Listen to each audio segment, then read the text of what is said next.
여러분 안녕하십니까? 어제 국회 본회의에서는 윤석열 대통령에 대한 탄핵 소추안이 통과됐습니다. 윤 대통령의 직무는 정지됐고 한덕수 총리가 권한대행을 맡아 국정을 이끌어가게 됩니다. 오늘 뉴스특보에서는 대통령 탄핵에 따른 향후 전국 방향 짚어보겠습니다. 자, 먼저 탄핵안 가결에 따라서 대통령실 국회할 것 없이 향후 대응책 마련에 분주할 것 같습니다. 현장 취재기자 연결해서 그곳들 분위기부터 좀 알아보겠습니다. 자, 먼저 용산 대통령실로 갑니다. 전정희 기자, 지금 윤 대통령은 관저에 머물고 있는 거죠?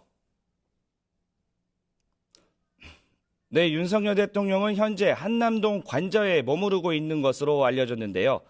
관저에 칩거하며 수사와 탄핵 심판에 대비하고 있는 것으로 보입니다. 윤 대통령은 어제 탄핵안 가결 1시간여 만에 입장문을 냈는데요.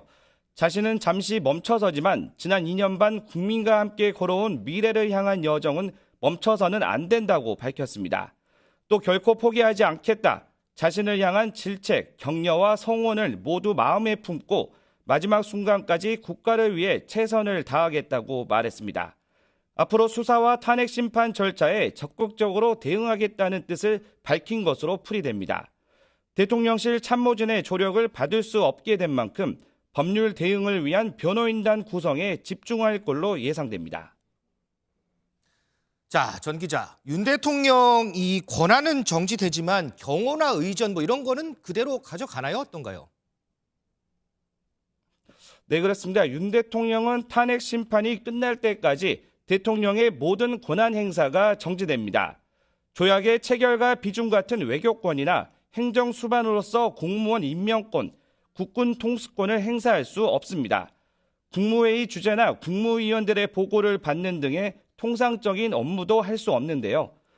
하지만 대통령의 신분은 유지되기 때문에 관저 생활과 대통령실 부속실의 의전은 가능하고 경호처의 활동도 계속됩니다.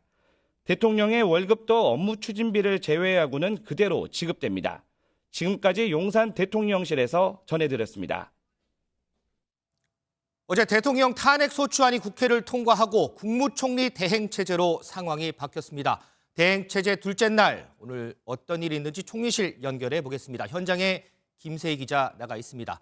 자, 김세희 기자, 먼저 어제 상황부터 한번 짚어볼까요? 국회 탄핵소추 의결서 등본이 대통령실에 전달된 어제 오후 7시 24분부터 한덕수 국무총리 권한대행 체제가 시작됐습니다.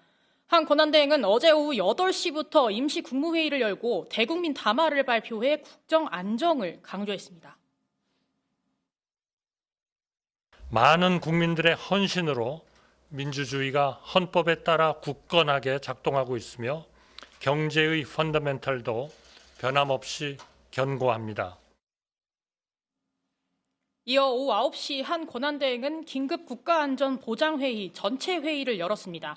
특히 한 권한대행은 긴급 NSC에서 북한이 어떠한 도발도 회책할 수 없도록 빈틈없는 대비태세를 유지하기 바란다고 당부했습니다. 자, 김세희 기자, 한덕수 권한대행이 오늘 오전에 조 바이든 미국 대통령과 전화 통화를 했다면서요? 네, 한 권한대행은 약 2시간 30분 전 조 바이든 미국 대통령과 통화를 나눴습니다. 한 권한대행은 국정이 철저하게 헌법과 법률에 따라 이루어질 것을 설명하고 한미동맹 유지에 노력할 것이라고 강조했다고 전해집니다. 이에 바이든 미국 대통령은 한국의 민주주의를 신뢰한다며 한국 민주주의 회복력을 평가했다고 알려집니다. 한 권한대행은 오늘 부처 업무보고를 받으면서 어제부터 강조했던 대로 국정 운영 안정에 집중할 방침입니다. 쌀 의무제 매입제가 담긴 양곡관리법, 예산안 자동부의제 폐지를 내용으로 하는 국회법 등 야당 단독으로 통과한 6개 법안에 대해 거부권 행사 여부도 관심인데요. 이에 대한 한 권한대행의 입장이 나올지도 관심입니다. 지금까지 정부 서울청사에서 MBN 뉴스 김세희입니다. 자, 이번에는 어제 탄핵안이 통과된 국회는 어떤 분위기인지 국회로 한번 가봅니다. 자, 김태희 기자, 먼저 여권 상황부터 좀 들어볼까요? 네, 12표의 찬성표가 나온 국민의힘은 탄핵안이 통과된 이후 혼란스러운 모습입니다. 어제 열린 의원총회에서 탄핵에 찬성한 의원을 탈당시켜야 한다는 이야기까지 오간 것으로 취재 결과 확인됐습니다. 한동훈 대표는 탄핵 찬성 의사를 밝힌 걸 후회하지 않는다며 사퇴 요구를 일축했습니다. 저는 직무를 수행할 것이라는 말씀을 드립니다. 상황을 정상으로 빨리 되돌리기 위해서는 탄핵의 가결이 불가피하다라고 생각했습니다. 그래서 결국 이런 결과가 나온 것이기 때문에 저는 제가 할 일을 다 한 것이다. 하지만 친한계 장동혁, 진종우 최고위원을 포함한 선출직 최고위원 5명이 사퇴를 표하면서 지도부가 사실상 붕괴됐습니다. 국민의힘 당헌은 선출직 최고위원 4명 이상이 사퇴하면 비대위 체제로 넘어간다고 규정하고 있습니다. 다만 친한계는 당대표가 아직 사퇴하지 않았다며 비대위원장 임명권을 행사할 수 있다고 주장했습니다. 국민의힘은 내일 새 지도부 체제에 대해서 논의할 예정입니다. 자, 김 기자, 민주당 상황은 좀 어떨까요? 네, 민주당에서는 탄핵안 가결 직후 환호했습니다. 잠시 후 이재명 대표는 국회에서 기자회견을 열 예정인데요. 윤 대통령 직무가 정지된 이후 국정 혼란을 최소화하기 위해 사태 수습에 협력하겠다는 내용이 담길 예정입니다. 이재명 대표는 어제 국회 앞 집회 현장을 찾아 이제 겨우 작은 산 하나를 넘었다며 파면 처분이 빠른 시일 내에 이루어질 수 있도록 함께 싸우자고 했습니다. 존경하는 국민 여러분, 여러분이 이 나라의 주인임을 증명하고 계십니다. 1차전의 승리를 축하드리고 감사드립니다. 이 대표는 대여 공세보다는 전국 안정에 초점을 두고 대권주자로서 행보를 이어나갈 예정입니다. 지금까지 국회에서 MBN 뉴스 김태희입니다. 자, 마지막으로 윤석열 대통령의 탄핵을 결정질 헌법재판소로 가보겠습니다. 현장에 이시열 기자 나가 있습니다. 자, 이 기자, 윤 대통령에 대한 탄핵 심판 시작이 된 건가요? 네, 그렇습니다. 어제 저녁 6시 15분쯤 이곳 헌법재판소에 윤석열 대통령에 대한 탄핵소추 의결서 정본이 접수되며 본격적인 탄핵 심판 절차가 시작됐습니다. 사건 번호는 2024 헌나 8로 결정됐는데요. 2024년에 8번째로 접수된 탄핵 사건이기 때문입니다. 헌재는 이번 사건을 곧바로 재판관 전원이 참여하는 전원재판부에 넘겼고 재판관들은 사건 접수 직후 바로 사건 검토에 들어간 것으로 전해졌습니다. 국정공백 장기화를 우려한 듯 문영배 헌법재판소장 권한대행은 심리에 속도를 내겠다고 밝혔습니다. 수명재판관 2명을 지정하고 헌법연구관 TF를 구성하겠다. 신속하고 공정한 재판을 하겠다라고 밝혔습니다. 자, 그러면 이 탄핵 심판 절차 어떻게 이루어지는 거죠? 네, 문권한 대행은 내일 오전 10시에 재판관 회의를 소집하겠다고 밝혔습니다. 헌재의 첫 탄핵 심판 회의인 셈인데 이곳에서 주심 재판관을 지정하고 구체적인 심리 일정을 논의할 것으로 보입니다. 헌재는 앞으로 변론 준비 절차를 거쳐 쟁점과 증인 명단 등을 정리한 뒤 매주 변론을 열어 사건을 심리할 예정입니다. 심리 후 국회의 탄핵소추 사유가 받아들여지면 재판관 6명 이상의 찬성으로 윤 대통령은 파면되고 그렇지 않으면 직무에 복귀합니다. 헌법재판소법에 따라 탄핵 심리는 180일 안에 마무리돼야 하지만 대통령 탄핵 사건은 사안이 중대한 만큼 빠르게 처리되었습니다. 2004년 노무현 전 대통령 사건은 접수 63일 만에 기각 결정이, 2017년 박근혜 전 대통령 사건은 접수 91일 만에 인용 결정이 나왔습니다. 두 사건보다 결과가 빨리 나올지 느리게 나올지는 미지수지만 문 권한대행과 이미선 재판관이 내년 4월 임기가 만료되는 만큼 그 전에 결론이 날 가능성이 높아 보입니다. 지금까지 헌법재판소 앞에서 MBN 뉴스 이시열입니다. 네, 방금 이시열 기자가 전해드린 대로 윤석열 대통령에 대한 탄핵 소추안을 접수한 헌법재판소는 내일 오전 10시 재판관 회의를 열어서 사건 처리 일정을 논의합니다. 자, 헌법재판소에서는 앞으로 어떤 과정을 거치는지 그리고 변수와 쟁점은 무엇인지 전학선 한국외국어대학교 법학전문대학원 교수와 말씀 나눠보겠습니다. 어서 오십시오. 안녕하십니까. 자, 교수님 조금 전에 이제 이시열 기자가 잠깐 전해드렸지만 헌법재판소의 이제 심리 어떤 과정을 거쳐서 이렇게 진행이 되는 걸까요? 탄핵 심판 제소가 되면은 일단 그 재판관 가운데서 주심 재판관을 정하게 됩니다. 네.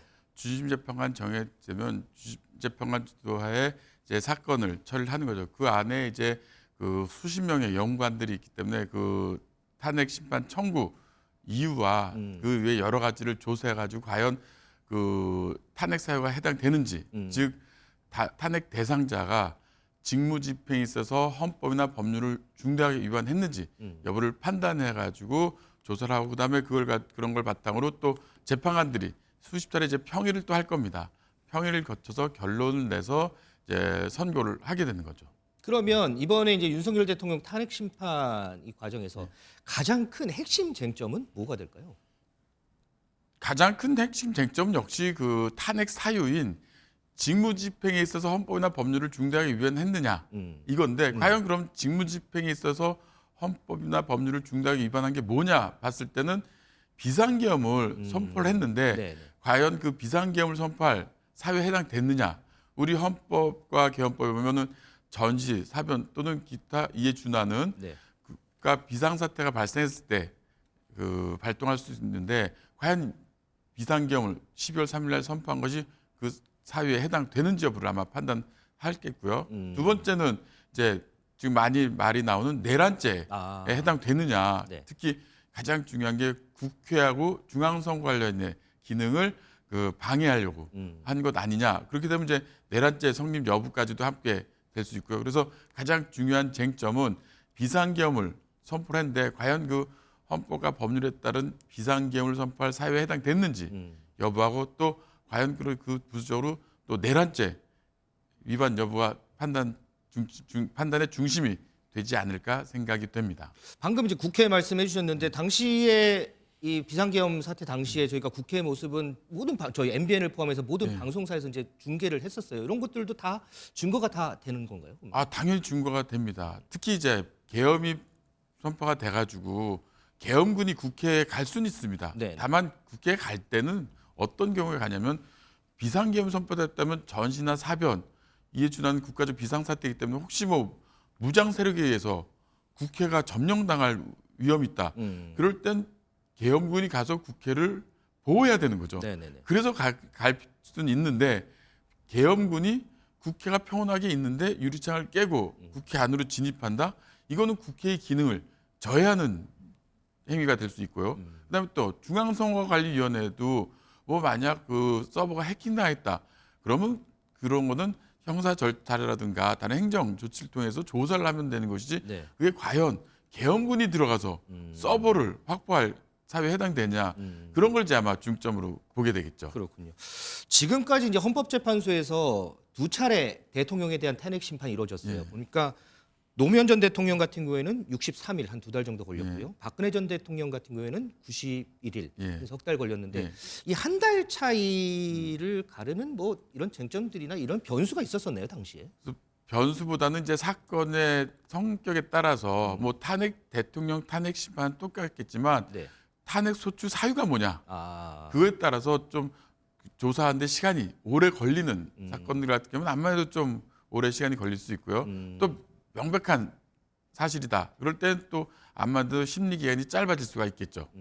그러면 이제 과거 전례라든지 지금 탄핵 소추한 상황에 비춰봤을 때 윤석열 대통령에 대한 탄핵 심판은 어느 정도 좀 걸릴 거라고 예상을 하시나요? 글쎄요, 제 개인적으로는 그 오히려 노무현 대통령 탄핵 심판과 박근혜 대통령 탄핵 심판보다는 심리 기간이 짧아지지 않을까 생각이 됩니다. 왜냐하면 그 탄핵 소추 사유가 네. 비상계엄을 선포할 수 했는데 그것이 과연 그 사유에 해당되는지 여부하고 또 내란죄 여부인데 이것이 지금 뭐 은밀히 이루어진 게 아니라 대놓고 그것도 많은 곳에서 촬영이 되기 때문에 기타 그러면 그 내란죄라든가 이런 거 관련돼서 비상계엄을 선포한 준비 과정 이런 거는 좀 조사를 해서 국무회의는 제대로 심을 거쳤는지 이런 것들은 이제 회의록도 봐야 되기 때문에 이런 건 좀 거칠지 모르지만 과거에 두 차례 대통령 탄핵 심판 사건보다는 이번 그 윤석열 대통령 탄핵 심판 사건이 쟁점이 비교적 간단하고 증거라든가 이런 게 명확하기 때문에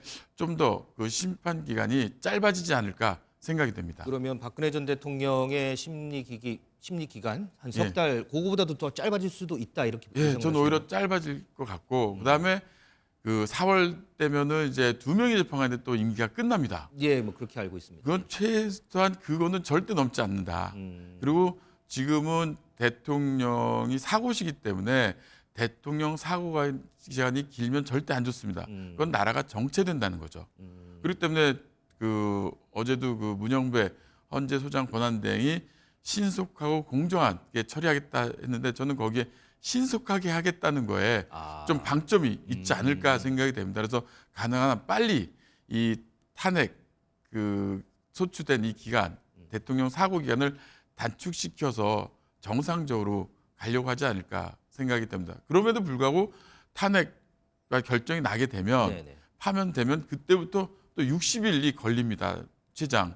왜냐하면 대통령 선거를 대선까지 치러야 되기 때문에 네. 그렇다면 탄핵 소추 있고 그 심판에서 결정이 만약 파면 결정이 나면 그 다음에도 또 한 60일 정도는 또 우리가 대통령 선거 때문에 대통령이 공석이기 때문에 네네. 그런 것도 고려한다면 헌법재판소에서 탄핵 심판은 최대한 빨리 하는 것이 바람직하지 않을까 생각이 됩니다. 그런데 지금 이제 교수님께서 예상하신 바처럼 뭐 흘러가겠다고 대부분 다 예상을 하는데 이게 조금 지체가 돼서 지연이 돼서 아까 말씀하신 것처럼 4월이면 또 헌법재판관 2명이 이제 임기가 끝나잖아요. 이게 지체가 돼서 4월까지 넘어가면 이건 어떻게 됩니까, 그러면? 4월 넘어가더라도 그럼 이제 새로운 재판관이 또 임명이 돼서 절차에 따라서 그 재판관이 이어받아서 계속 이제 그 심리를 하면서 재판을 해야 되겠죠. 그럼 재판관을 임명할 때까지는 기다려야 되네요. 그럼 지금 6명인데 예. 4월에 2명의 임기가 끝나면 4명밖에 안 남잖아요. 예. 4명 그 4명이서는 탄핵 심판은 하나만화가 됩니다. 네. 원래는 이제 7명 이상 재판관이 모여야 심리를 할 수 있으나 네. 지난번에 그 10월 달에 이진숙 방송통신위원회 위원장이 그 조항에 대해서 헌법소원 심판을 청구했고 네. 헌법재판소에서 그 조항에 대해서 효력정지 가처분 인용 결정을 했기 때문에 네. 지금 중지가 되기 때문에 6명에서도 가능한 겁니다. 지금 국회에서는 이제 3명의 재판관을 후보를 선출해서 네. 빨리 임명을 한다고 그러기 때문에 아마 계획대로라면 12월 안에 새로운 재판관, 국회 선출목 3명의 재판관에 대해서 국회 선출해서 임명이 끝나지 않을까 생각이 됩니다. 그럼 뭐 9명이 되는 거니까 별 문제가 없겠죠. 그거는 이제 착착착착 시간표대로 이제 흘러갔을 네. 때 얘기인데 지금 어쨌든 현 상황은 네. 헌법재판관이 6명이잖아요. 네. 6명으로 이제 내일부터 해서 이제 심리를 하겠다는 건데 심리는 할 수 있겠으나 네. 이게 결정까지도 가능한 건가요, 그러면? 6명에서도 결정까지도 가능합니다. 지금에서는. 그 좀 전에 말씀드렸다시피 그 7명의 재판관이 모여야지만 심리할 수 있다는 조항에 대해서 효력정지 가처분증이 인용됐기 때문에 네. 6명, 5명, 4명도 결정까지 할 수 있는데 문제는 6명이서 할 때는 탄핵 심판 같은 경우 인용 결정하려면 즉 파면 결정하려면 6명 전원이 다 찬성을 해야 됩니다. 네. 근데 만약 5명의 재판관에서 탄핵 심판을 한다. 그거는 파면 결정이 나올 수가 없도록 돼 있다는 겁니다. 네, 그렇죠. 왜냐하면 헌법에서 탄핵 결정할 때는 그 파면 결정할 때는 6인상 네. 찬성이 있어야 되기 때문에 5명이서 할 때는 파면 결정을 할 수가 없다는 얘기가 되는 겁니다. 지난번 이제 박근혜 전 대통령 같은 경우에는 직접 헌법재판소에 출석하지 않고 변호인들이 다 했잖아요. 그런데 이번에 보니까 윤석열 대통령이 직접 출석해서 변론할 가능성도 제기가 되거든요. 이런 경우에는 상황이 조금 달라질 수도 있나요? 그 뭐 당사자가 그 출석해가지고 변론 출석해서 본인의 의견을 진술하는 게 가장 좋죠. 다만 제 생각에 전에 박근혜 대통령은 법조인이 아니기 때문에 네네. 잘못 진술하게 되면 오히려 불리하게 작용될 수도 있으니까 대리인을 통해서 이렇게 한 것일 거고 윤석열 대통령은 어쨌든 검사 생활을 몇십 년 했고 네. 법조인이기 때문에 아마 가능한 본인이 직접 나와서 본인에 대한 그 상황에 대한 진술을 하는 것이 오히려 본인 입장에서는 더 유리하다 판단하지 않을까 생각이 됩니다. 근데 지금 보면 윤석열 대통령이 내란 혐의 피의자로 지금 입건된 네. 상황이거든요. 이 헌재 심리가 진행되는 상황에서 수사기관의 기소나 뭐 이런 뭐 수사나 이런 데는 문제는 없나요? 그 헌법재판소의 탄핵 심판하고 형법상의 여러 가지 그 법 위반은 별개입니다. 그러니까 그 형법이나 다른 법 위반 유무죄하고 헌법재판소의 탄핵 심판의 결론적인 그 파면이라든가 네. 아니면 기각 이거는 별개로 작동될 수 있습니다. 그런데 이제 지난번에 보면 고발 사주 의혹으로 지금 기소된 손준성 검사장이 예. 내가 이게 항소심 판결 선고 전까지 이거 탄핵 심판 좀 중지해달라 네. 그래서 헌재가 그걸 받아들인 경우가 있거든요. 네. 만약에 윤석열 대통령이 기소가 돼서 재판에 넘겨질 네. 경우에 이거 지금 심리 정지해달라 요청을 하면 네. 정지도 가능합니까? 그 탄핵 심판과 동일한 사유로 형사 소송이 진행 중일 때는 네. 그 탄핵 심판을 정지할 수가 있습니다. 음. 그러니까 그 당사자가 형사 소송이 진행 중이기 때문에 탄핵 심판 절차를 정지해달라고 요청하더라도 네. 그거는 헌법재판소의 재량입니다. 그 탄핵 심판을 정지할 수도 있고 정지하지 않을 수도 있습니다. 네네. 그렇기 때문에 이 탄핵 심판에서 윤석열 대통령이 탄핵 심판 절차를 정지해달라고 요청을 할 수는 있겠죠. 있지만 그거에 대해서는 전적으로 헌법재판소가 재량으로 판단해서 정지하지 않을 수도 있습니다. 자, 그러면 이제 탄핵 소추안이 가결되면서 대통령의 직무는 한덕수 국무총리 이제 대통령 권한 대행으로 넘어갔어요. 그렇다면 이 권한 관련해서 좀 여쭤볼 텐데 한덕수 국무총리가 뭐 거부권 행사라든지 이런 적극적인 이런 권한 행사가 가능합니까 지금? 그 여러 가지 견해가 있을 수 있지만 어쨌든 그 대통령 권한 대행도 대통령의 직무와 유사하게 권한을 행사해야 됩니다. 그래서 권한 대행인 겁니다. 그렇다면 그 법률안 거부권에 대해서 그 윤석열 대통령이 워낙 여러 번 거부권을 행사했고 지금 또 이제 법률이 새로운 게 통과돼 가지고 그 정부로 이송됐죠.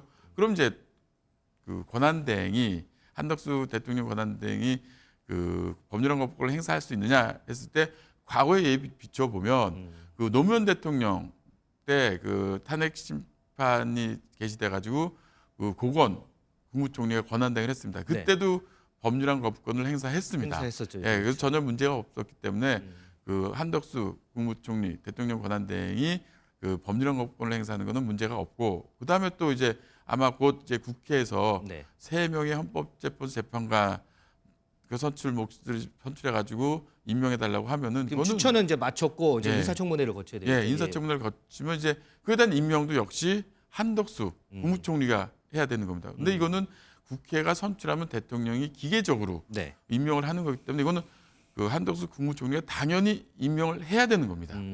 그렇기 때문에 뭐 그것은 국무총리 때문에 권한대행이기 때문에 할 수 있느냐 없느냐 얘기가 나올 수가 없게 되는 거죠. 그런데 이제 보면 문제가 지금 한덕수 권한대행이 이 계엄 사태 관련해서 수사를 받잖아요. 수사 대상인데 예. 이 부분이 좀 문제는 없을까요? 문제가 될 수가 있습니다.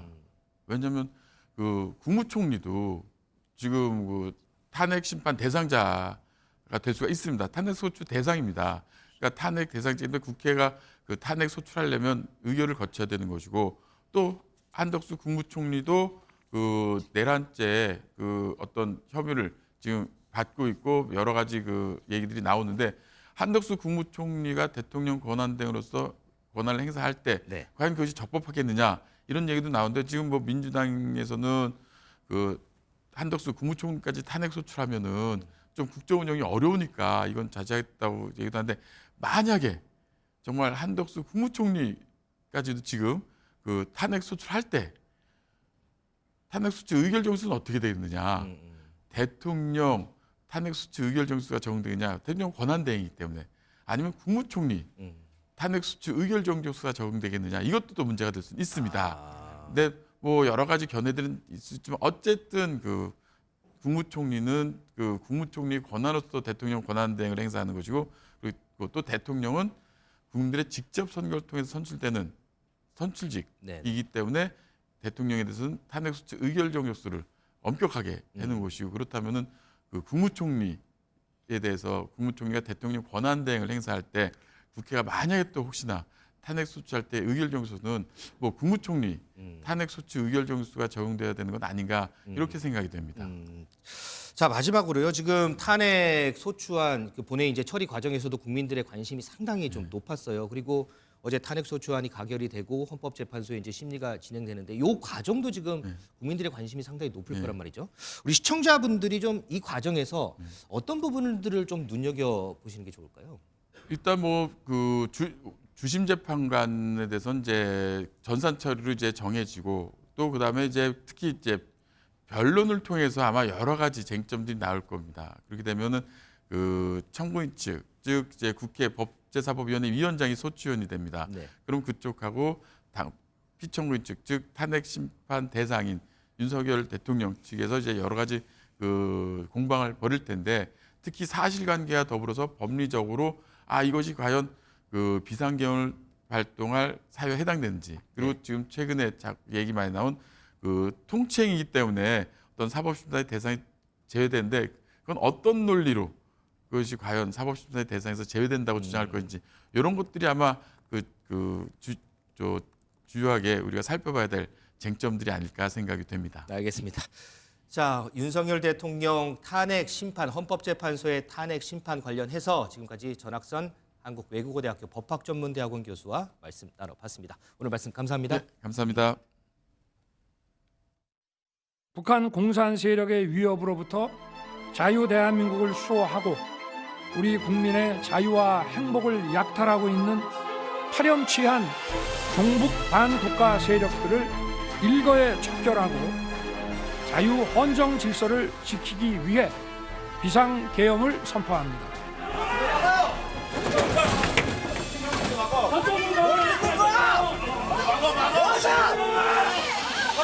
찬성 190인으로서 비상계엄 해제 요구 결의안은 가결되었음을 선포합니다. 구국의 의지로 비상계엄을 선포하였습니다. 국회의 계엄 해제 요구가 있어 투입된 군을 철수시켰습니다. 제2의 계엄과 같은 일은 결코 없을 것입니다.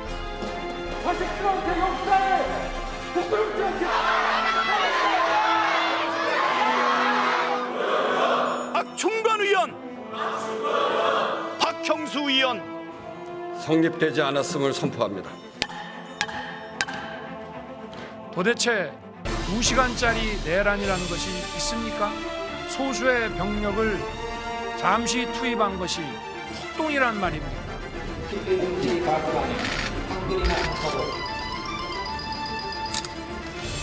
대통령 윤석열 탄핵 소추안은 총 투표수 300표 중 가 204표, 부 85표, 기권 3표, 무효 8표로서 가결되었음을 선포합니다.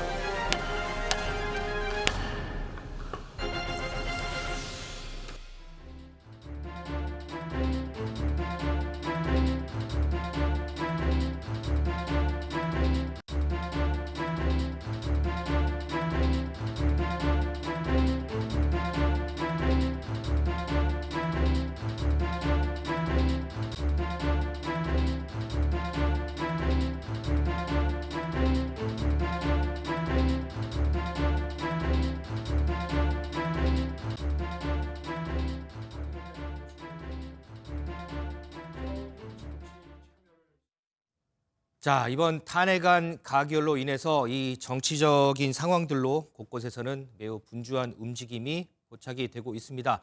각각 연결해서 그곳 상황들 좀 먼저 알아보겠습니다. 먼저 대통령실 연결합니다. 자, 전정인 기자, 혹시 그 윤석열 대통령의 움직임이 포착된 게 있을까요? 네, 윤석열 대통령은 현재 한남동 관저에 머무르고 있는 것으로 알려졌는데요. 관저에 칩거하며 수사와 탄핵 심판에 대비하고 있는 것으로 보입니다. 윤 대통령은 어제 탄핵안 가결 1시간여 만에 입장문을 냈는데요. 자신은 잠시 멈춰서지만 지난 2년 반 국민과 함께 걸어온 미래를 향한 여정은 멈춰서는 안 된다고 밝혔습니다. 또 결코 포기하지 않겠다. 자신을 향한 질책, 격려와 성원을 모두 마음에 품고 마지막 순간까지 국가를 위해 최선을 다하겠다고 말했습니다. 앞으로 수사와 탄핵 심판 절차에 적극적으로 대응하겠다는 뜻을 밝힌 것으로 풀이됩니다. 대통령실 참모진의 조력을 받을 수 없게 된 만큼 법률 대응을 위한 변호인단 구성에 집중할 걸로 예상됩니다. 지금까지 용산 대통령실에서 전해드렸습니다. 어제 대통령 탄핵 소추안이 국회를 통과하고 국무총리 대행 체제로 상황이 바뀌었습니다. 오늘 총리실에선 어떤 일정이 있는지 한번 연결해 보겠습니다. 자, 김세희 기자 연결해 보겠습니다. 김세희 기자 전해 주시죠. 국회 탄핵소추 의결서 등본이 대통령실에 전달된 어제 오후 7시 24분부터 한덕수 국무총리 권한대행 체제가 시작됐습니다. 한 권한대행은 어제 오후 8시부터 임시 국무회의를 열고 대국민 담화를 발표해 국정 안정을 강조했습니다.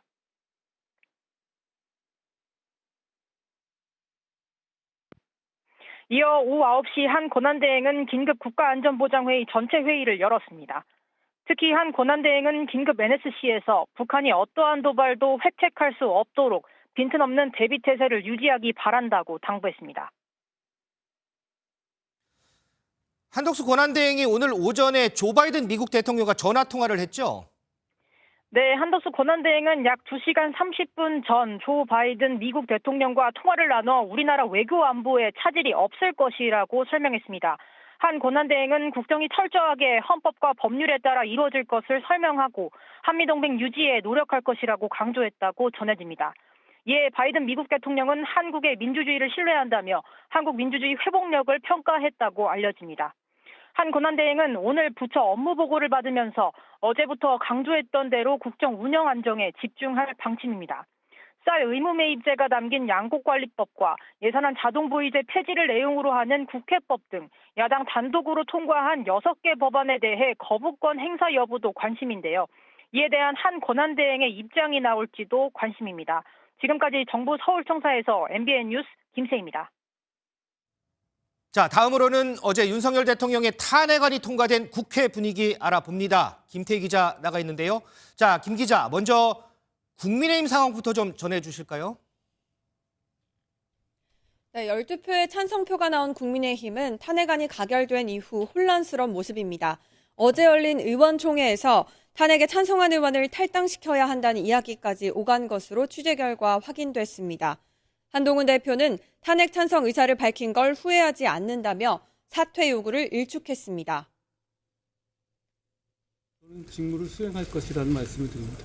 상황을 정상으로 빨리 되돌리기 위해서는 탄핵의 가결이 불가피하다고 생각했습니다. 그래서 결국 이런 결과가 나온 것이기 때문에 저는 제가 할 일을 다 한 것이다.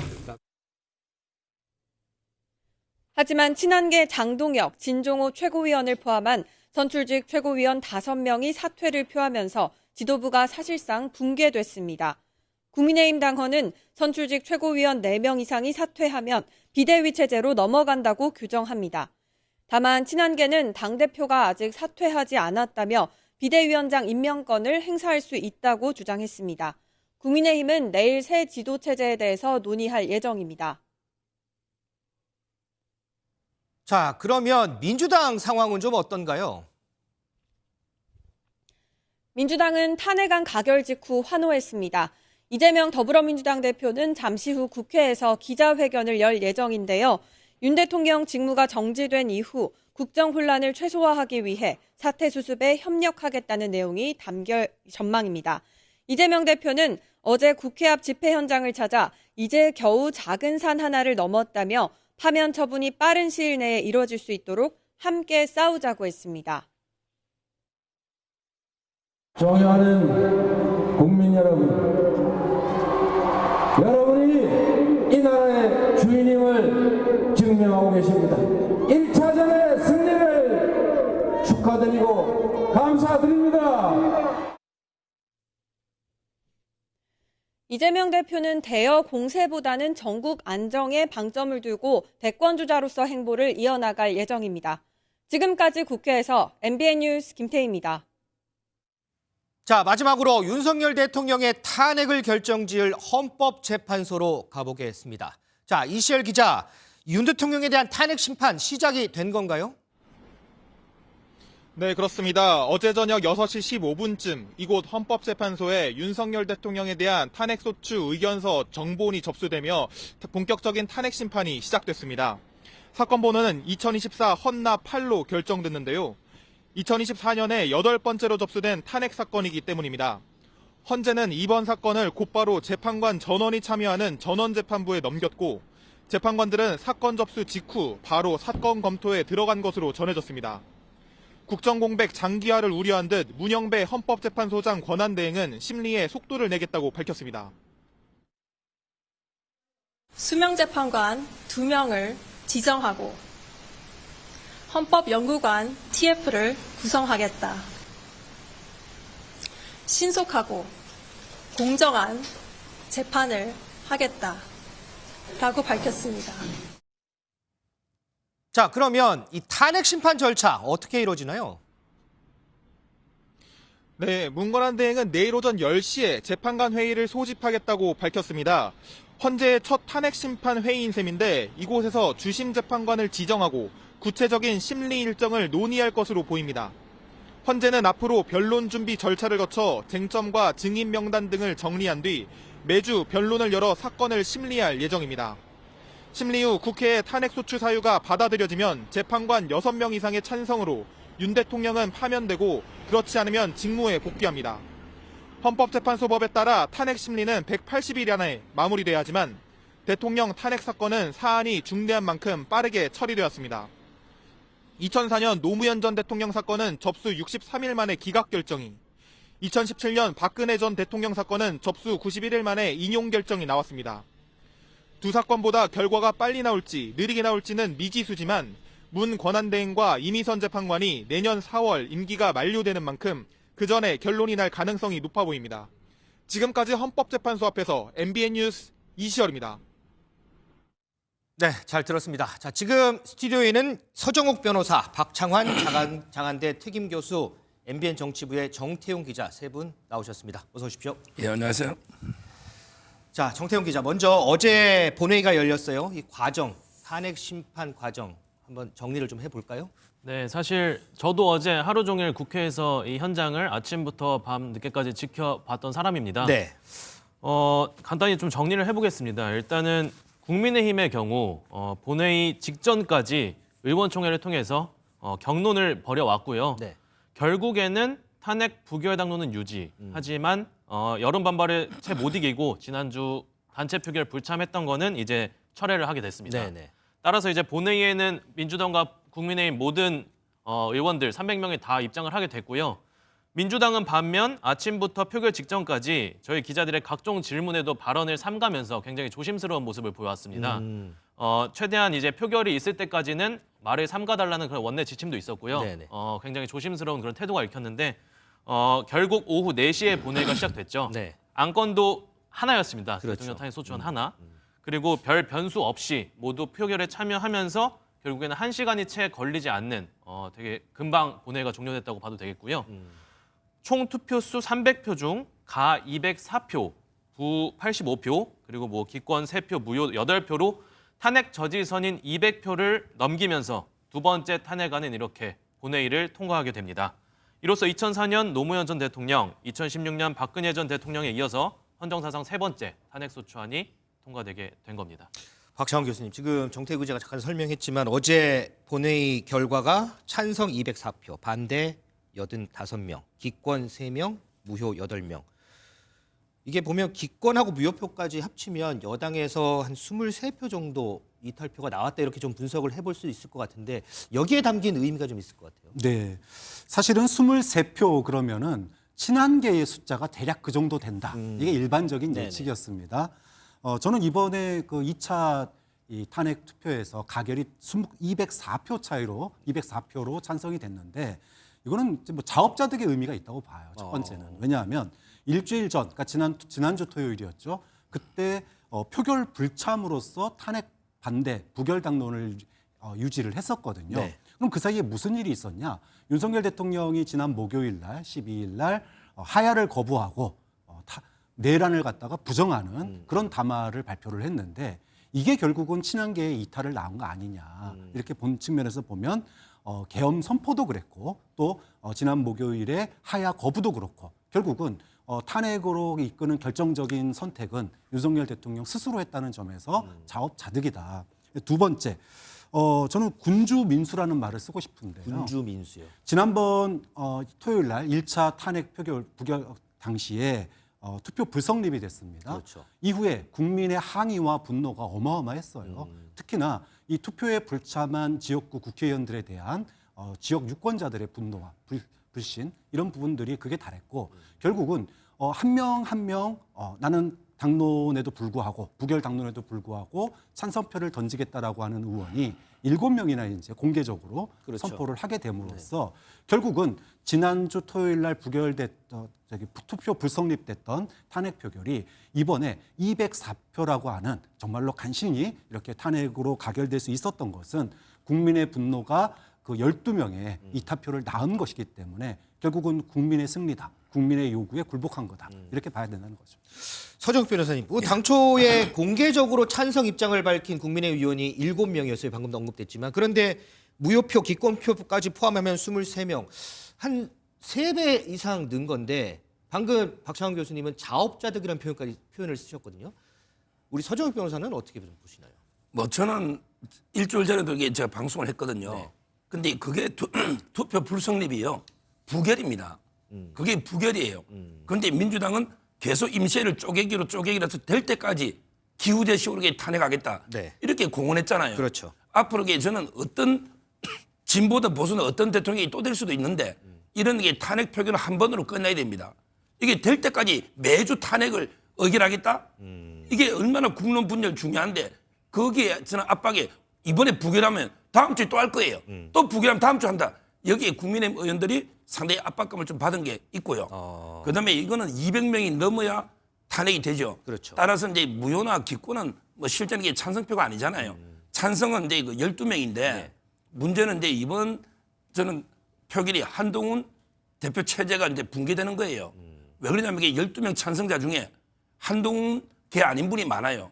대표적으로 이제 안철수 의원, 네네. 그다음에 김재섭 의원 이런 분들에게 한동훈계가 아니잖아요. 그렇죠. 오히려 한동훈계는 최고위원 어제 5명이 전원 사퇴하고요.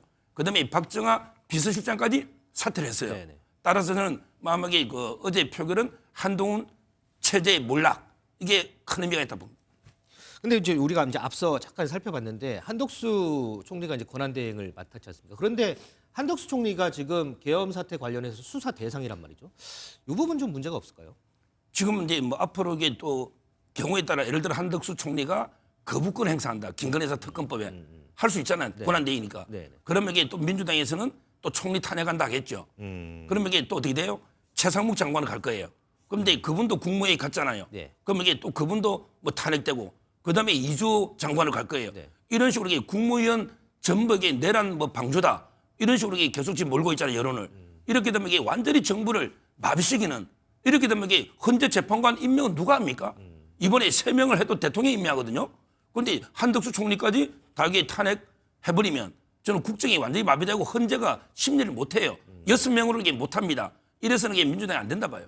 근데 지금 이제 서정욱 변호사께서는 한덕수 총리에 대한 이 탄핵 가능성을 언급했는데 민주당에서는 그 부분이 일전에 이제 얘기가 나왔었다가 지금은 좀 많이 사그라든 것 같거든요. 네, 일단은 뭐 지난번에 한동훈 대표가 질서 있는 퇴진 그렇죠. 이 얘기를 했을 때 민주당이나 야권의 반응은 가장 질서 있는 퇴진의 답은 탄핵이다 이렇게 얘기를 했습니다. 그 얘기는 서로 방법은 다르지만 여당도 야당도 불안정 속에 대한민국을 오랫동안 방치해서는 안 된다라고 하는 그런 뜻이 있었다고 봐요. 자, 그런 점에서 가장 질서 있는 퇴진의 방법으로 탄핵을 어저께 통과를 시켰는데 네. 탄핵 이후에도 만약에 불안정성이 계속 유지가 된다면 다수당을 차지하고 있는 민주당이나 야당으로서 곤혹스러울 수밖에 없는 측면이 있죠. 물론 한덕수 총리가 긴급 현안 질의에서 본인이 몸을 던져서 직을 걸고 계엄 내란을 막지 못한 것에 대해서 사과도 요구하고 또 일부에서는 고발도 이루어졌습니다마는 만약에 권한 대행 체제로 가는 한덕수 총리마저 또 탄핵이 된다 그러면 네. 정말로 국정은 또 혼란에 빠질 수밖에 없거든요. 물론 그 뒤에 최상목 경제부총리가 있긴 하지만 그러면 이제 소위 말해서 대외적인 신인도 문제, 국가 신인도 문제라든지 불안정성 문제가 대두될 때 민주당으로서도 그 부분을 책임져야 되는 또 어려움이 있습니다.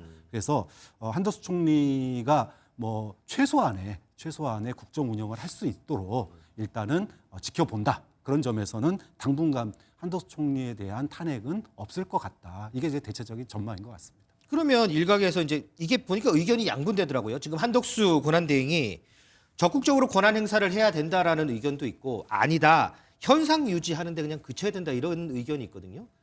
교수님은 어떤 입장이세요?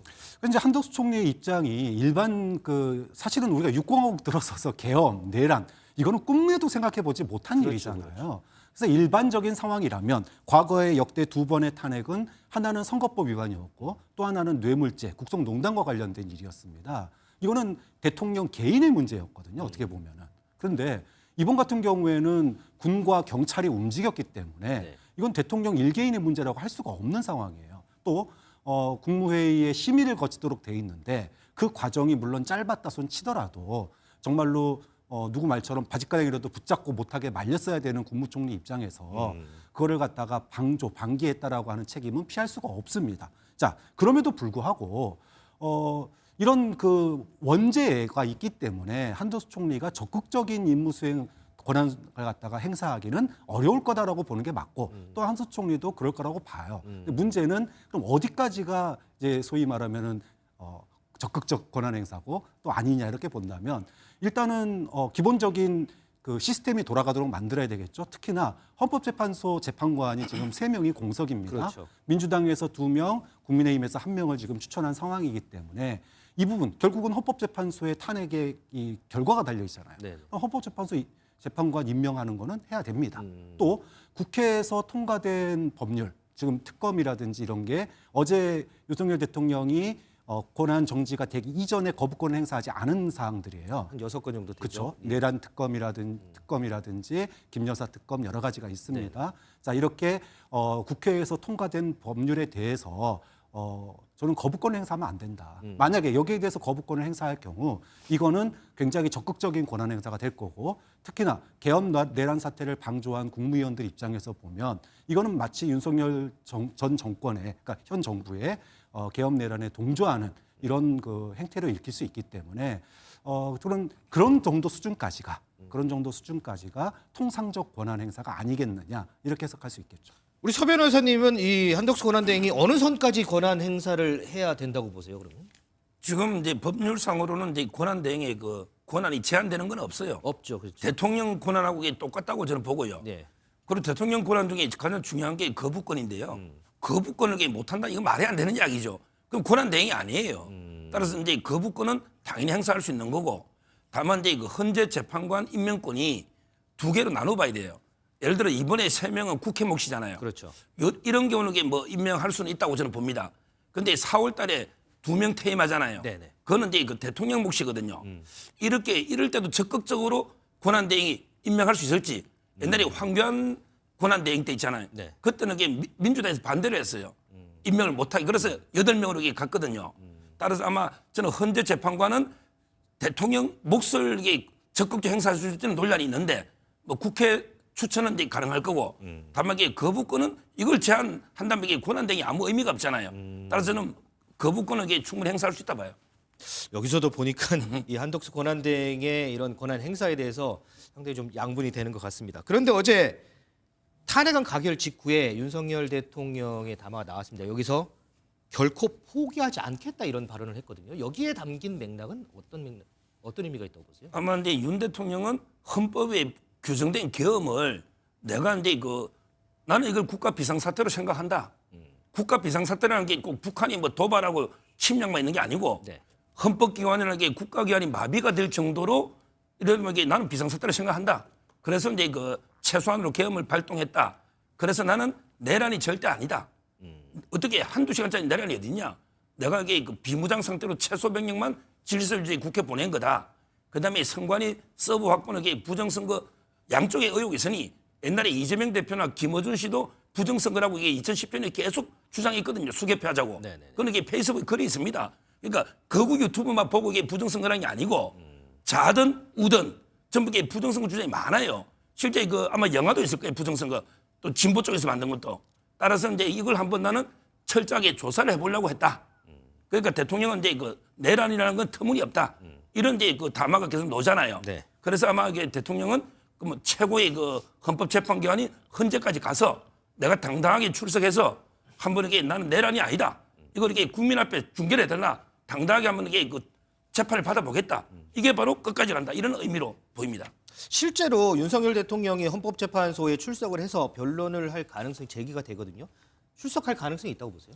저는 윤석열 대통령이 끝까지 포기하지 않겠다라고 얘기했던 것은 재판을 굉장히 길게 가져가는 전략을 쓸 거라고 봐요. 길게요. 그러려면 재판을 길게 가져간다라고 하는 것은 증인도 많이 요구를 하고 네. 또 본인이 직접 그 헌법재판소에서 변론을 하는 이런 모습을 통해서 그러면은 날짜 조율도 돼야 될 거고 또 의전 그 경호 문제 여러 가지 문제가 또 고려될 수밖에 없을 거지 않습니까? 네. 좀 그런 측면에서 주된 논리는 고도의 통치행위였고 2시간짜리 내란은 없다. 이 부분의 주된 논리가 되겠지만 이거를 입증하기 위해서 헌법재판소는 굉장히 신속하게 빠르게 판결을 내리겠다라는 입장인데 네. 이거를 윤석열 대통령은 하나하나 껌껌이 증인과 그다음에 증인 심리와 또 변론을 통해서 굉장히 시간을 끌어서 최대한 기간을 연장하려고 늘리려고 할 가능성이 있기 때문에 그러려면 본인이 직접 가는 게 제일 빠른 방법이죠.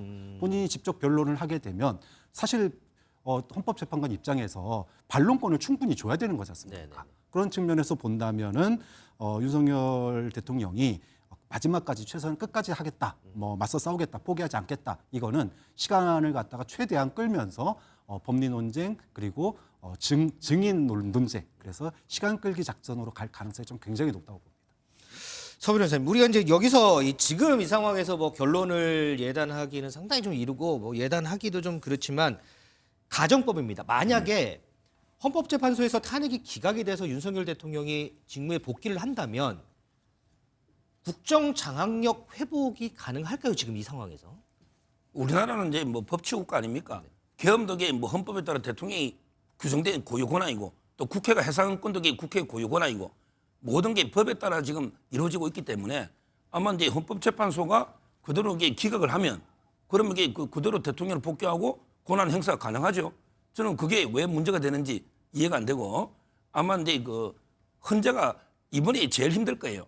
왜 그러냐면 이게 노무현 대통령 때는요 딱 의결하자마자 이게 거대한 역풍이 불었잖아요. 총선도 이게 참패하고 그러니까 이제 기각이 전부 예상된 거예요. 그래서 이제 아주 신속하게 2달 정도 만에 기각이 된 거죠. 변론도 6번밖에 안 했어요. 내용도 이게 노무현 대통령 위법은 하다 했지만 중대한 게 아니잖아요. 선거 발언이거든요. 따라서 이게 그때는 쉬웠을 거예요. 그다음에 두 번째 박근혜 대통령 때는 또 이게 반대의 경우였어요. 오히려 이제 그때 지지율이 3% 막 이게 5%까지 떨어지고요. 그때는 이제 광화문에서 계속 보수 진보 태극기 촛불이 계속 충돌했잖아요. 따라서 헌재는 정치적 재판기관입니다. 정치적. 따라서 여론을 많이 봐요. 근데 박근혜 대통령은 이미 5% 이하로 완전히 압도적이 됐기 때문에 또 쉽게 인용이 됐을 거예요. 8대 0으로. 근데요, 지금 제가 여론 수치는 언급 안 하더라도 지금은 이게 조금 보수 진보의 여론이 박근혜 대통령 때보다는 아니에요. 그건 이게 여러 여론조사 봐도 계엄의 정당성이나 내란이 아니다는 여론은 또 이게 보수 쪽에서 많아요. 내란이 아니라는 여론은. 네네. 따라서 이제 내란이 돼야 탄핵이 되거든요. 네. 내란이 아니면 이게 직권남용 이런 거로는 소추도 안 되는 거고요. 가벼운 범죄이기 때문에 계엄 요건이 안 맞다 해서 탄핵되는 게 아니에요. 결국 내란 목적이냐 아니냐 이게 이제 핵심이잖아요. 아마 이게 그래서 아마 헌재가 이번에 제일 고민하지 않을까 역대 3번 중에 이렇게 봅니다. 근데 이제 서 변호사님은 헌법재판소가 이제 정치적으로 이렇게 조금 흔들린다라고 말씀하시는데 물론 이제 헌재 심리 과정이 이제 그러면 절대 안 되겠죠. 네. 우리 박 교수님은 어떻게 좀 예상을 좀 해보세요? 지금 조금 전에 저희가 이제 헌법학자하고도 인터뷰를 해봤지만 이 내란 관련해서는 상당히 조금 뭐라 그럴까 단정적으로 얘기할 수 있을 것 같다라고도 또 의견을 좀 주신 부분도 있고. 네. 8%면은 내란이고 탄핵이고 11% 대통령 지지율이 11%면은 기각이고 그런 건 아니라고 봐요. 핵심은 결국은 계엄의 요건이 갖춰졌는가 그리고 내란의 목적성이 있었는가 이 두 부분인데 국민들이 라이브로요 보고 들었습니다. 국회라고 하는 헌법기관의 국헌문란 국회를 갖다가 중지시키기 위해서 계엄군이 창을 깨고 들어가는 모습 그리고 체포조가 있었다라고 하는 사실 그것을 방첩사 대통령이 직접 체포를 요구했다라고 하는 사실 또 대통령 입 스스로 영장 없이 소위 국회 헌법 선관위 서버를 갖다가 장악하라고 했다라고 하는 사실 이런 모든 사실이 내란의 목적 국헌 문란의 목적을 입증하는 것이기 때문에 저는 뭐 이거는 이건 누가 와서 이걸 법으로 뒤집을 수 없다. 국민들이 눈으로 보고 들은 걸 어떻게 뒤집습니까? 자, 설사 만에 하나 여러 가지 법적인 논리, 정치적인 논리가 있다 손 치더라도, 그래서 기각됐다 손 치더라도, 그러면 돌아오면은 국정 장악력이 생기는가? 우리가 12.3 이 계엄 사태 전에 대통령이 국정에 장악력이 있었나요? 이미 계엄 사태라고 하는 극단적인 선택을 하게 된 배경 자체가 대통령이 국정을 갖다가 도저히 움직일 수 없을 만큼 이미 국민의 신뢰를 잃었기 때문에 극단적인 선택으로서 계엄 내란을 획책을 한 겁니다. 그렇게 분석을 하는 게 맞고, 그렇다면은 다시 설사 대통령의 권한을 가져간다 손 치더라도 국민이 그런 대통령의 신뢰, 대통령에 대한 신뢰나 그 권한을 인정할 가능성은 전 제로에 가깝다라고 봅니다. 자, 이제는 헌법재판소의 시간이 왔습니다. 자, 이 헌재의 시간 어떻게 흘러갈지 저희도 계속해서 좀 같이 지켜보도록 하겠습니다. 이 탄핵 소추안 통과 이후에 이 국회 정치권 상황은 어떻게 되는지 이 부분도 좀 상당히 궁금한데요. 정태용 기자. 국민의힘이 어제 이제 탄핵 소추안이 가결되고 난 이후에 국민의힘 최고위원들이 모두 사퇴를 했어요. 네, 말 그대로 이제 국민의힘은 점점 더 폭풍 속으로 이제 들어가는 그런 모습입니다. 네. 본회의 산회 직후에 국민의힘 곧바로 비공개 의원총회에 들어가는데요. 향후 대책 등 이제 비상 논의에 들어갔을 걸로 보이죠. 이 자리에서만 지금 김민전, 인효한, 장동혁, 진종호 이렇게 친윤 친한 할 것 없이 4명이 최고위원직 사퇴 의사를 밝혔고요. 이후에 또 이제 김재원 최고위원마저 사퇴 의사를 표명하면서 5명 최고위 모두가 이제 사퇴하는 상황이 발생했습니다. 국민의힘 당원에 따르면요, 이 선출직 최고위원 4명 이상이 사퇴하면 비대위 체제로 넘어간다 규정이 돼 있고, 이렇다 보니 사실상 한동훈 체제는 지금 해체 수준에 이른 거라고 봐도 과언이 아닙니다. 비대위 전환이 임박했다는 목소리까지 나오는데요. 한동훈 대표는 그럼에도 저는 직무를 수행할 거다, 사퇴 의사가 없다는 뜻을 밝히면서 국민의힘 내용은 앞으로도 점점 더 심화될 것으로 보입니다.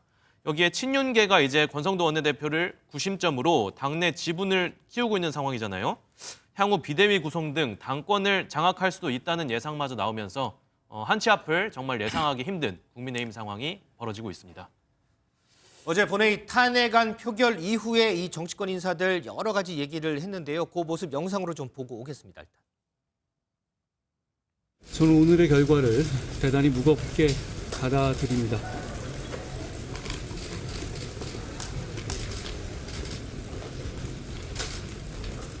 집권 여당의 대표로서 국민과 함께 잘못을 바로잡고 헌법과 민주주의를 지키겠다는 말씀을 드립니다. 의원들이 판단이시니까요. 대통령을 배출한 당으로서 굉장히 어려운 결정이지 않았겠습니까? 그런 점을 이해하고 각각의 판단이었다라고 생각합니다. 저는 대통령에 대한 직무정지가 시급히 필요한 상황이었다고 판단했습니다. 그 과정에서 나라와 국민만 생각했다라는 말씀을 드립니다. 후회하지 않습니다. 원내대표로서 탄핵에 이르게 된 점에 대해서 유감스럽고 송구하게 생각합니다. 탄핵 소추안이 가결되었기 때문에 지금부터는 헌법재판소의 시간입니다. 헌법과 법률이 정한 절차에 따라 공정한 결정이 이루어지기를 기대합니다. 당 지도부 총사퇴 결의가 있었습니다. 총사퇴 결의하기 전에 국회의원직을 가지고 있으면서 최고위원 장동혁, 김민전, 인효한 그리고 진종호 최고위원이 현장에서 책임을 지고 사퇴를 했습니다. 정치는 책임 정치다. 그래서 사퇴를 했다는 이런 말씀을 먼저 드립니다. 참 참담합니다. 하여튼 무면 도강 이거로서 대신합니다. 이거는 지도부 체제는 월요일 날 다시 논의를 그렇게 하기로 이렇게 했습니다. 서정욱 변호사님, 어제 본회의 직후에 국민의힘 최고위원 5명 모두 사퇴 의사 밝혔고, 그런데 한동훈 대표는 직무를 계속 수행하겠다라는 입장을 밝혔고 직무 수행이 계속 수행 가능합니까 이게? 당헌을 보면요. 당헌을 보면 이제 그 선출직 5명 중에 4명이요. 4명이 이제 그 사퇴하면 비대위로 간다고 돼 있거든요. 그렇죠. 네. 근데 문제는 이제 그 한동훈 대표는 그럼 이게 비대위원장을 당대표 또는 이제 원내대표가 권한대행이 하게 돼 있거든요. 네. 따라서 이게 내가 당대표로서 지금 비대위 구성까지 하겠다. 이런 지금 버티는 거거든요. 근데 이게 말이 됩니까? 정치적으로? 왜 그러냐면 이게 그 본인 친한계 의원 최고위원 2분 포함해서 전원이 사퇴를 했잖아요. 책임지고. 네. 근데 본인도 이게 당대표인데 당론은 또 탄핵 부결이었잖아요. 저는 당대표하고 당론이 다른 것도 처음 보는데 근데 본인이 제일 책임이 있는데 나는 이게 끝까지 내가 비대위를 구성한 다음에 나 사퇴할게. 이런 주장입니다. 이거는 이게 상식에도 반하고 책임지는 모습에도 반한 거예요. 끝까지 이런 모습 보이면요. 한동훈 대표 미래 없어요. 지금에도 이게 깨끗하게 책임지고 물러나면 또 이게 당내 경선이 있을 수도 있잖아요. 대선하다 보면. 그러면 이게 또 기회가 올 수 있을지 모르겠는데 저는 마지막까지 이런 게 무책임한 이런 모습 보이면 문제가 있고요. 어제 의원총회에서도 제가 알기로 이게 압도적으로 지도부 총사 때 결의했지 않습니까? 아마 이게 계속 이렇게 버티면요. 전국 위까지 아마 소집해서 당대표 해임되지 않을까 이렇게 예상이 됩니다. 근데 이제 일전에 보면 이런 사태 막으려고 한동훈 대표가 과거 이제 그 런닝메이트 논란까지 일면서 이제 같이 장동혁 최고위원이라든지 같이 이렇게 선거하지 않았습니까? 그런데 친한계 최고위원 2명이 왜 사퇴를 했을까요? 근데 이 상황에서 저도 이제 그 진종호 청년 최고는 좀 의외입니다. 이분은 이게 탄핵 찬성한다고 공개적으로 밝혔잖아요. 그랬었죠. 네. 근데 장동혁 수석 최고위원은 계속 삐끗삐끗했어요. 한동훈 대표의 그 수습 로드맵에 계속 비판적이었어요. 대통령에 대해서. 그리고 탄핵도 반대했고요. 따라서 저는 장동혁 수석 최고위원 사퇴해도 어차피 4명이잖아요. 그렇죠. 이런 식으로 이게 될 걸로 예상했는데 근데 진종호 청년 최고는 갑자기 탄핵 찬성해서 왜 사퇴했는지 저도 아직 정확한 이유를 잘 모르겠습니다. 우리 박 교수님은 그러면 지금 어쨌든 비대위 체제로 이제 넘어가야 되는 상황인데 앞으로 국민의힘의 모습 어떻게 좀 그려볼 수가 있을까요? 참 국민의 한 사람으로서 국민의힘 내분 사태를 어제 저녁 지켜보면서 참 어처구니가 없었습니다. 앞서서도 많은 분들이 탄핵에 대해서 죄송하고 송구하다는 말을 해요. 네. 그런데 탄핵이라는 게 뭐였습니까? 위헌적인 계엄과 내란에 대해서 죄송하고 송구하고 사과해야 되는 거지 이것을 심판하기 위한 탄핵에 대해서 죄송하고 송구하다라는 게 과연 말이 되는 얘기냐. 지금 국민의힘은 소위 말해서 극우 보수층 그리고 개파의 기득권에 사로잡혀서 계엄 내란에 대한 책임은 안중에도 없고 탄핵으로 인한 당신들의 그 정말로 총 한 줌밖에 안 되는 그 기득권과 권한 이거를 갖다가 움켜쥐려고 하는 모습 아니냐. 자, 국민 대다수가 탄핵에 찬성하고 어저께 박수를 보냈습니다. 네. 자, 이렇게 국민의 다수의 편을 들 것인지 아니면 10%에 불과한 또는 뭐 15%에 불과한 탄핵 반대의 그 보수층, 적극 지지층을 편을 들 것인지 국민의힘은 이제 선택의 기간이 왔다. 만약에 계속 이런 식으로 해서 한동훈 대표마저도 축출하는 그리고 계엄과 내란을 부정하는 이런 듯한 발언들과 뉘앙스를 계속 가져간다면 오히려 국민들에게 버림받을 가능성이 굉장히 높다고 봅니다. 정태훈 기자, 반대로 민주당의 이재명 대표는 오늘 기자회견 예정이 돼 있죠? 네, 맞습니다. 짧게 말씀드리면요. 잠시 후 11시부터 민주당 이재명 대표가 기자회견을 엽니다. 어제 탄핵안 통과 직후 국회 앞 집회 현장으로 나가서 시민들 앞에서 이제 겨우 작은 산 하나를 넘었다. 궁극적 승리를 향해 함께 나아가자. 이런 연설을 가진 바 있죠. 이 밖에 대표실 오갈 때 저희가 계속 붙을 때마다 여전히 말을 아끼긴 했습니다. 그러다 이제 오늘 공식 기자회견을 가지게 되는 건데요. 비상시국인 만큼 국정 안정과 운영에 대한 언급이 주로 나올 것으로 예측이 됩니다.